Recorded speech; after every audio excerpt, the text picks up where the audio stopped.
Alright, yeah, so Carl, tell us how you got into JKD. Well, I did judo when I was younger. I started judo when I was about 10, and I did that for about 4 years. And then I got into Wing Chun Kung Fu. That was through Derek Freeson's Association in Leicester, and I did that for 6 years. And then in 1987, I believe it was, Danny Nosanto was doing a seminar in London. So I jumped on a train with a friend of mine and we went down there and trained with Dan, and it just blew me away what I saw. And I was already a Bruce Lee fan, so I thought I knew what JKD was from various books I had. Then I saw Guru Dan do his stuff at London, and it was just wow. I need more of this in my life. So Yeah, so you trained with Guru Dan, and then how did you go about meeting Larry? When was the first time that you met Larry Hartsell? So there was an instructor, and he was hosting Larry up in the Wirral in 1987. So I booked myself on that seminar, and he was accompanied by Ricky Fay, and I think it was about a 3-hour seminar. It was a weekday seminar from what I can remember. I believe Dennis Martin and Terry O'Neill, who were quite well known in this country through the karate circles, they were up there training as well. And he just seemed like a real nice, quiet, intimidating person. At the end of the seminar, I had a chat with him, got some details off him, and then I eventually managed to invite him to my town in Wrexham, and that would have been in early 1989. So you trained with Larry. For people who don't know, tell us what was he like? What were your impressions of him? He was softly spoken. He was quite a big person, but there was something deep inside him. Like you could tell there was a toughness about him. I think I read somewhere somebody quoted, he walked the walk more than he talked the talk. He was he's just a superb martial artist. I really liked him. You know, he was my main instructor from 1987 till 2007. When he first came and did the seminar for me, and he brought down Ricky Young from Scotland, and Rick obviously is an amazing martial artist. Rick helped me a lot. We even had a private lesson of Rick after the seminar. But yeah, Larry's just a superb person. He's just very, very powerful. Yeah. You know, he put me in so much pain. Sometimes I thought he didn't even like me. He used to put me in that much pain. So, but yeah. Yeah, so you said about what your first impressions with Larry. What made you keep training with him? Because obviously a lot of people say they trained with him, or a lot of people had that occurrence of training with him at a seminar, but you repeatedly trained with Larry over years. Yeah. So what kept you with him? Partly he used to come over, so he was accessible to go train with. I'd bring him over, and when he'd come over, he'd perhaps do between 7 and 10 seminars in this country, and I used to try and follow him to most of them seminars. So that was one reason. The second reason, he had real world experience, and at that time I was pretty much interested in what worked to look after myself, to protect myself. I'd always liked the grappling back from my judo background, and Larry seemed to fit all them things that I particularly liked: the trapping, the boxing and the grappling. I was probably known as a kicker when I was a bit younger, when I was doing my Wing Chun, but I got away from that, and once I saw Guru Dan and saw Sifu Larry, what they were doing, that's one of the reasons. So it was just that his real world skill, Yeah. that also attracted me to him. So, But yeah, just because you were telling me earlier about all the stories you've got with Larry, so just go ahead, just tell us some. oh, right. I think one of the most memorable moments about Larry was in 1990, and it was the Wisconsin camp, and I was training over there. A friend of mine from Shrewsbury called Paul Wilson came with me, and it was 10 hours a day training, and we'd get, you know, breaks, half an hour or so, and we were having breakfast, and we just happened to be on the same table as Guru Dan and Sifu Larry. So there was just Guru Dan, Sifu Larry, Paul and me on this table, all sitting together. I don't know how that worked out, but lucky. And it was just great listening to Guru Dan and Sifu Larry talk about and reminisce about the old days with Bruce.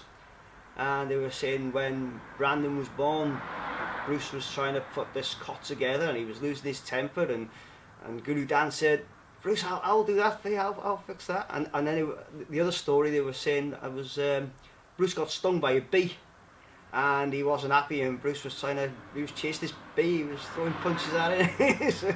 so but just stories like that I remember. He told me that Guru Dan and himself used to go and train with Edgar Saluti, Punong Edgar Saluti, every Tuesday, and he said the training was brutal. He said the only thing that was keeping his hand to the stick was the blood. So he had quite a lot of calluses on his hands from the stick training. So that them are some things that stick. Yeah. You know, memorable moments that stick in your mind. So you said Larry came over to Wales quite a lot. Tell us about what was he like, because obviously, in addition to the training, you spent a lot of time with him personally. Like you went around Snowdon and stuff like that. Yeah. Tell us about some of those times and the time here. Well, so we took him to Snowdon, yeah, just to show him some of the North Wales sites. He obviously liked to go to the pub, so we used to take him to the pub. And he used to really like to work out. He'd want to work out. I took him to the local leisure centre because Larry wanted a weight training workout. And when we got there and asked to go into the gym, the guy on reception said, "Have you had your induction?" He said no. He said, "Oh, you can't use a gym unless you've been taught how to use it with an induction." So I said, "Right." I said, "Can I see the manager?" Luckily I knew the manager, so I spoke to him. I said, "Look," I said, "I've got Sifu Larry Hartsell, original student of Bruce Lee, Mr. T's bodyguard. He's come over to do a martial arts seminar for my group." I said, "He's an ex-powerlifter." I said, "And we've been refused to go to the gym." So anyway, luckily John, the manager, sorted this out for me, and we went in there. And I think then, just to make a point, Larry loaded up that barbell with a bit more weight, and there was a few heads popping around to see what he was lifting. So yeah, so he did used to like to work out, usually in the mornings, and then another time when he came here, he wanted to work out, so we were doing what he called minute rounds. So I was holding the pads for him, and it was like 1 minute and then a rest, then 1 minute, and he called them minute rounds. So and then later on, we after the seminar finished, we'd go out, we socialise, we'd go out for a bite to eat. I'd invite some of my senior students to come with us, and obviously they just wanted stories about Larry's bodyguarding days and the war stories and the Bruce Lee stories. So they were real good times. Yeah. So. Other than that, obviously Larry had a lot of foresight. A lot of things that he did in training in the early days we're seeing now in the UFC and that sort of thing. Yeah. Tell us about that. Tell us about what it was like training with someone who was so ahead of their time. It just blew me away, you see, because I was from a traditional, the Wing Chun background, which was stuck in stances, and then obviously you'd spar, and it looked nothing like Wing Chun when you were actually doing the sparring. The judo background did give me some appreciation of some of the stuff Larry was doing. It was just that, even today when I go over old tapes, I think I haven't seen that before, or I've forgotten about that. So he was just way ahead of his time. He was the pioneer of grappling. The Gracies obviously done a fantastic job putting grappling out there, but Larry was doing this from the 70s, so it was just unless you actually train with Larry, or let me rephrase that, unless you actually be on the end of Larry's arms when he's cranking you, it's you do have to, it's one of the things you have to feel to believe. I bet people, I always seem to be his dummy or his fall guy. Not so much in the 80s, but in the 90s, when I used to follow him round, it was always me that I used to pick.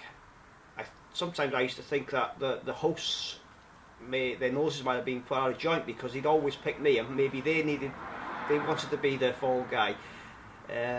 But no, it was always me. Even when I had a big bandage on my hand up in Scotland, he used me. And after wrist locking me for half an hour, he says, "Gee, Carl, have you hurt your wrist?" So, but yeah, the pain. He was teaching some stick locks, and it was a key lock where you put the stick here, and he cranks it this way. You probably felt that. The people on this particular seminar just couldn't get it, so I had these stick locks put on both arms continuously for about half an hour.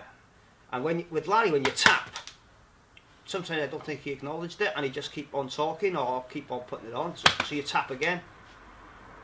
Well, I couldn't straighten my arms. I was in agony all night. 3 days later, when I looked at my arms, it was like someone got a felt pen. There's two big black marks, and that was just from the bruising coming out from these stick locks. So I was trying to pick me drink up that night. I was like, it's back into it. So, but yeah, very powerful man. Big man, but there's a lot bigger people out there. But the kind of power he could generate in his cranks, his technique was perfect. One thing that he used to do was some stick disarms when he was teaching us some of the Filipino stuff, and even today I can get it a lot better than I used to, but I can never get it like Larry. He'd always find the sweet spot on the thumb, just on the thumb pad there, to peel that stick out, and he never missed. At least he never missed when he did it with me. Every time he felt that, and that would make that stick come out. So it was he just just awesome. So you obviously went on a lot of Larry seminars. Tell us what they were like, because you had a big range of people going to these, and what was the atmosphere like? And obviously a lot of people from around the country came to train with Larry. Tell us about some of them. Ricky Young in Scotland would always host Larry, and then Melvin Corrigan in Wigan would always host him. I'd host him when I could. So she'd meet friends that you'd only see maybe twice a year, sometimes once a year, and then obviously you go up there, you catch up, and then you see the new people come along, and they'd struggle. You think, well, that's what I was like when I first started. So I didn't like to interfere, but if I could see someone was really struggling, I'd just try and go over and give them a few pointers. And I think a lot of people were open-minded. So, but I still got that sense there was still them certain people that, even though Larry was there, they wanted to show their traditional stuff off. I remember one, I won't mention where it was, but it was quite far away from me, and I couldn't get anyone to go with me to train with Larry this time, so I took a friend of mine, so he just said he'd come and keep me company, and we said, after the seminar we'll go out and party. So anyway, I went up there. Larry used me as usual. I was his fall guy, and halfway through the seminar we retired for some lunch. So Larry got his sandwiches out, I got my sandwiches out, and we're sitting there, and all of a sudden this group got on the mat and started doing their traditional stuff. So Larry's watching them, and I'm watching them, and I'm watching Larry watching them. And I'm thinking, what's Larry thinking about? And all of a sudden Larry goes, "Nothing a good left hook wouldn't deal with." I just thought. So, Larry was pretty practical. Yeah. He knew what worked and what wasn't going to work. So, but I guess that comes from his time of his past experience with what he did.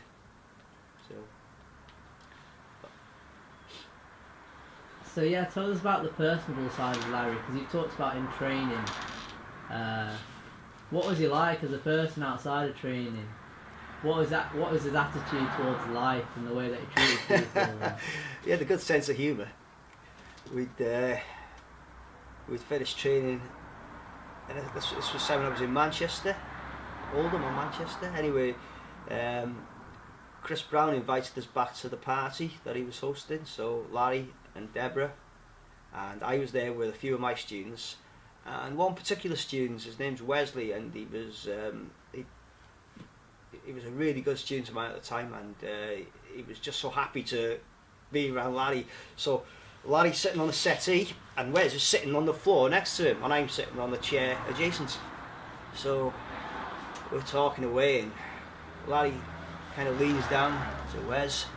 He says, "Hey man," he says, "what's the worst position you can be in?" So Wes is like, "Wow, Larry Hartsell just spoke to me." So he says, "The mount." He goes, "The mount?" And Larry went, "No." He goes, "The guard?" "No." "Crossbody?" "No." Larry says, "In a coffin." So I just crease with laughter. So Larry just says, "What's the second worst position you can be in?" So Wes goes, "I don't know." He doesn't know what to say now, does he? I don't know. So he says, "In one of my cranks." so that was kind of Larry's sense of humour. I know we were leaving here after one workout, and he wanted to go for a cup of coffee somewhere, so we jumped in the car, driving down the road. Larry's just talking to me, but staring through the window, and he goes, "Yeah," he says, "I got this cockatiel." He says, "We've got some friends coming round." He says, "The cockatiel knows 42 words and 1 swear word."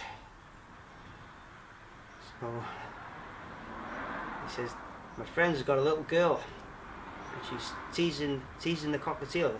Oh, hello, little birdie, you're a nice little birdie." Fuck off.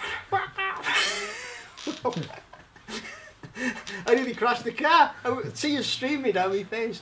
It was like, he had a really good sense of, probably a dry sense of humour, perhaps might be the word, but yeah, he's very, I really liked being around him. It was, kept a smile on my face.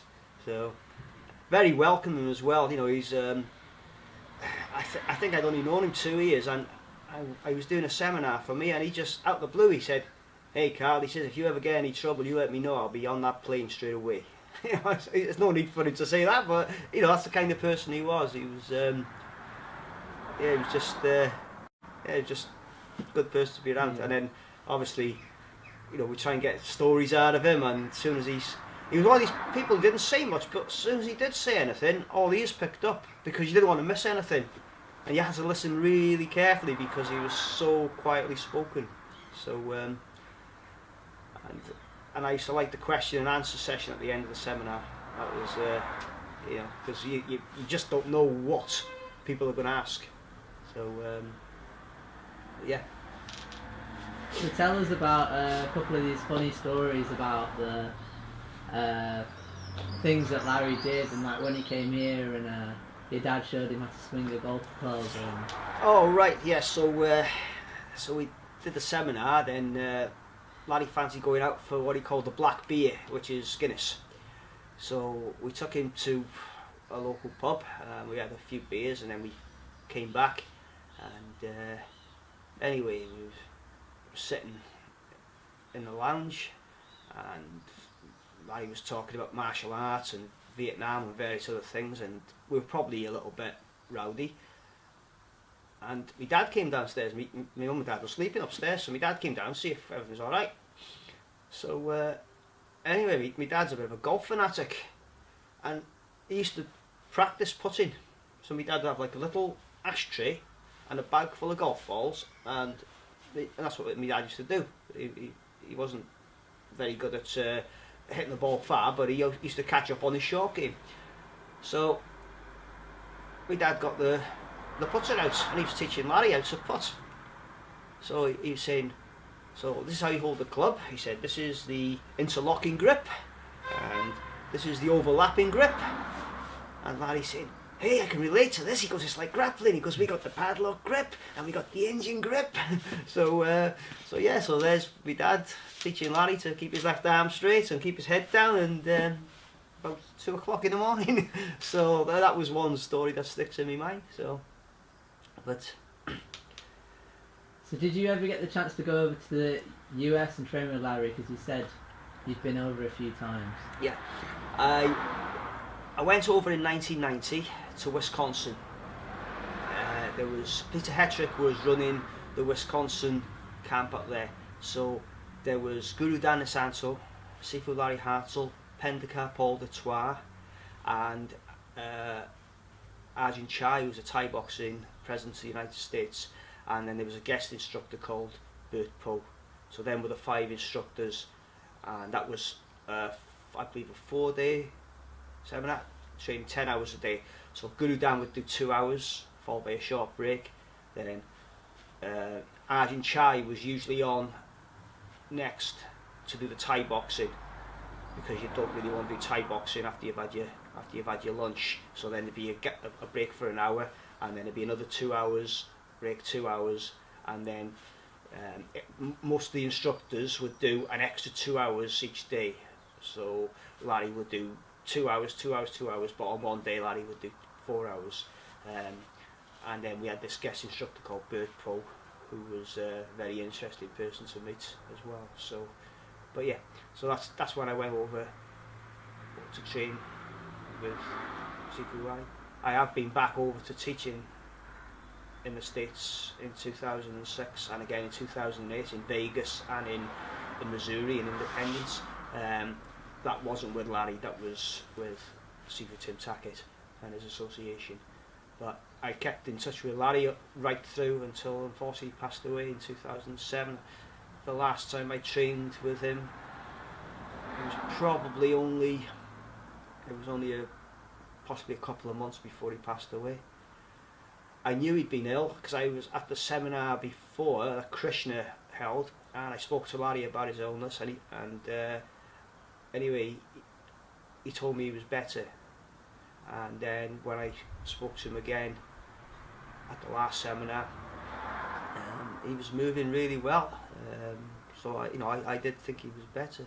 So he certainly hadn't lost any of his power. He put a police choke on me. That's a choke that goes across the windpipe, and he put this choke on so hard I couldn't swallow for 2 weeks. It was about a month before my throat was anywhere near. I thought I was going to have to go to the A&E because that's how hard he put it on. So he hadn't lost any of his power. But yeah, and unfortunately we had the bad news not long after that. So you've obviously trained with a lot of JKD instructors, obviously Guru Dan and Tim Tackett and the others. What differentiated Larry from them? How was he different? How did his style differ from theirs? With Sifu Larry, he said that he modelled his teaching on Guru Dan.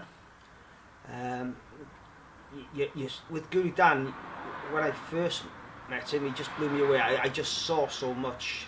It was overwhelming. Larry's way of teaching, even though it was similar to Guru Dan, was a lot slower. So if he was teaching a wrist lock or a wrist lock flow or an arm lock flow, he'd do the first lock and then he'd add a lock, and then he'd add a third lock, and then he'd have a fourth lock, and then it'd be in a flow. You get lots and lots of practice at the first 2 or 3 locks, obviously less practice at the 5, 6 and 7 locks because you're not doing as much. So when you came away, or at least what I felt, when I came away from a Larry Hartsell seminar, I remembered things and it stuck with me. And that's what, I think that's what I really got from training with Sifu Larry. It was just that it was methodical. You couldn't possibly learn everything that he showed in one seminar, because once he'd done the lock flow, then he'd start doing the counters. And sometimes, you know, you can only take so much in. This is why I took all them notes I was showing you earlier. That's the only way. At the time, we weren't really allowed to videotape, which is understandable. But, you know, a lot of people, well, especially me, I used to take notes. I used to take my notepad with me and then scribble things down. And then when I came back from the seminar, I'd write them up a bit neater so I could understand my writing while it was still fresh. So, well, that's what I used to get from Sifu Larry's seminar. That's probably what's slightly different. So, and with the grap, it's all obviously it's feeling, and I think sometimes you can just remember things from feeling. So, that's.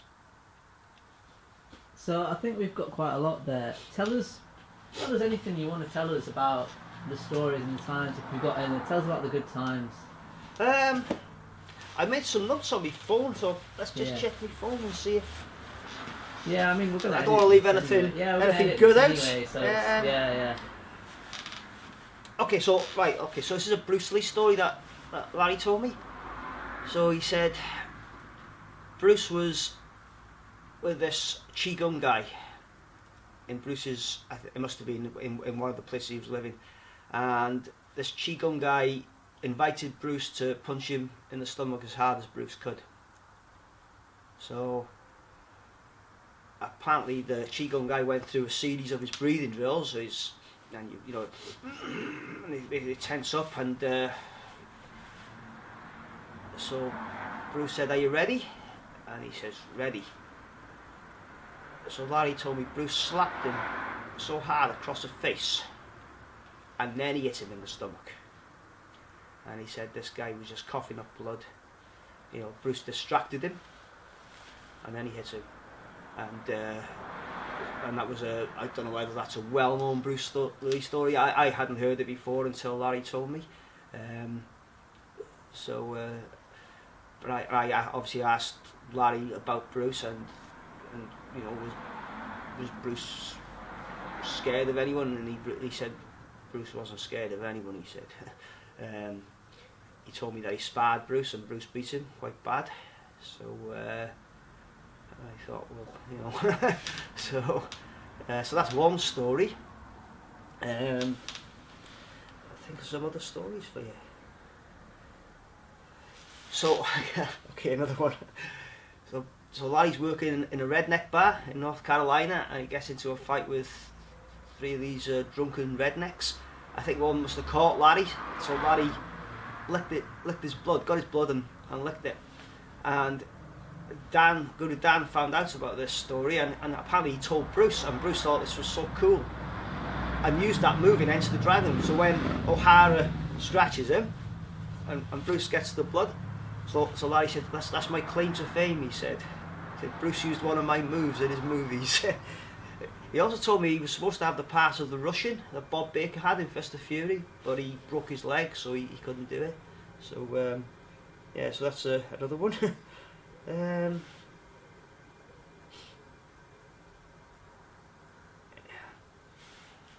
can't remember too much about this story, but I know Sifu Larry told me that he asked Guru Dan to accompany him in one of his bodyguarding adventures, and I believe they were in some house somewhere, and something happened outside.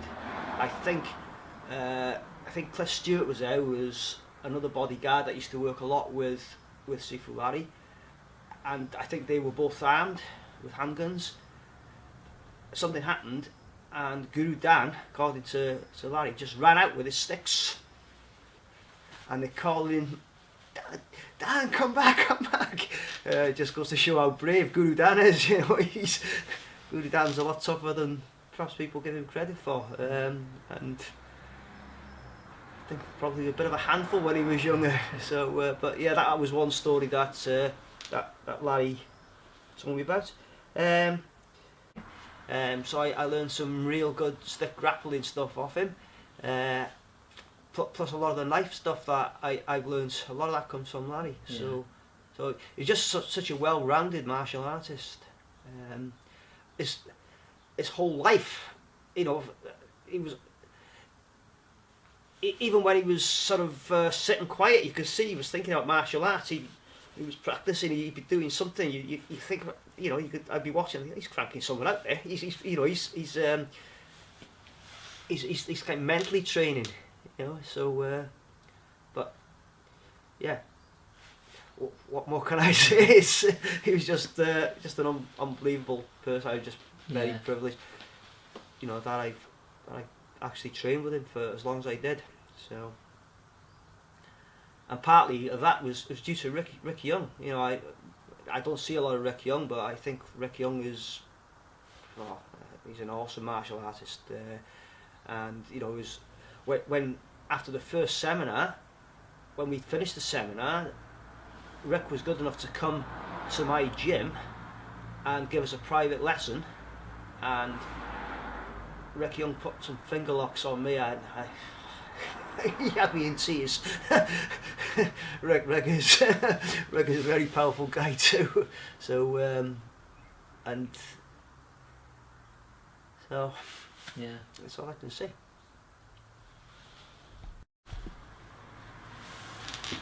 Yeah, so Larry Hartsell's background, as far as I know, so he started in judo, and I believe he wrestled when he was in college, and then I believe he trained with some Koreans, and I remember him, it was either an interview or he told me that he had 2 books, one by Masoyama and one by Nishiyama, and then he picked up a 3rd book by Ed Parker. And he said just by chance he was going along Santa Monica Boulevard where he saw Ed Parker's gym. So he popped in, and Ed Parker, I believe, was teaching alongside with Guru Dan. And what he saw from there he really liked. He thought this was more his kind of, it would suit his background, because they were doing throws, so from his judo background he must have realised this fitted in. So he enrolled in Ed Parker's class, and then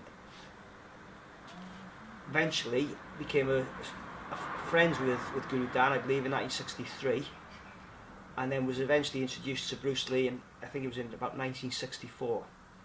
Now he had his time then, I think it was about 3 years in the military police, where he saw action in Vietnam, and when he finished his service with the army, then he enrolled and became a Guru Dan Asanto student and a Bruce Lee student, where he trained with Bruce from 1967 to 1970. From what I believe, Bruce didn't like doing that much teaching, so it was kind of, I think Guru Dan did most of the teaching and Bruce would come in now and again, but I do believe Larry did have private lessons with Bruce as well. He worked as a county sheriff, and he worked in various different other places. I do believe he worked in some kind of a mental institution, so he'd have to use a lot of restraint techniques. And then he obviously became a bodyguard, and he worked for Mr. T on the A-team, a guy called Larry Flint. And I also believe Pancho Gonzalez, who's a tennis player, I think he looked after his wife, Mrs. Gonzalez. So, but tell us about Larry giving credit to his instructors. So obviously, that's one thing. Whenever he talked about a certain technique, or if he was teaching a certain system, he'd always give credit to where that he got that knowledge from. He'd say, I picked this up from Jean LaBelle, or I got this from so and so and so. So he always used to give credit to his instructors. So, which is something that I always try to do. I try to emulate that. Yeah, and he was a very humble man. I remember once we were training, there was a spider crawling across the floor, and I think somebody was going to approach the spider, and he said, "Don't kill it, don't kill it." You know, that's the kind of person he was. You know, so we moved the spider into the corner, let him do spider stuff, and Larry carried on. I'm glad the person didn't stamp on that spider. I don't think Larry would have been very pleased with him, and he'd have been cranked out. So yeah, so But yeah, that's a bit of a background on Sifu Larry.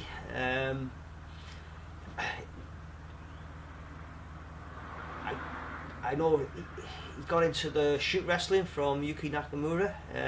When Yuki Nakamura came over, he trained with him.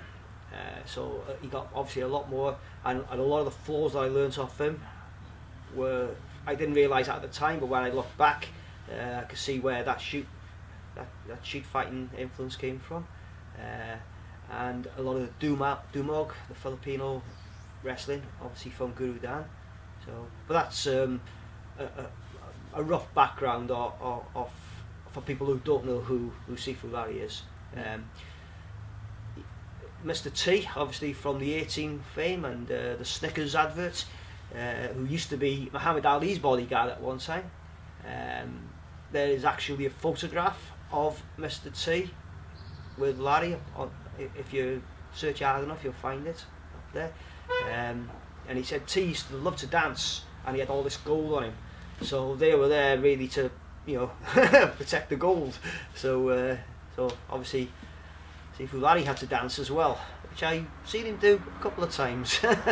So yeah, no, we'll end it there, Carl. Cheers. Okay. Thanks for that. Yeah, cheers.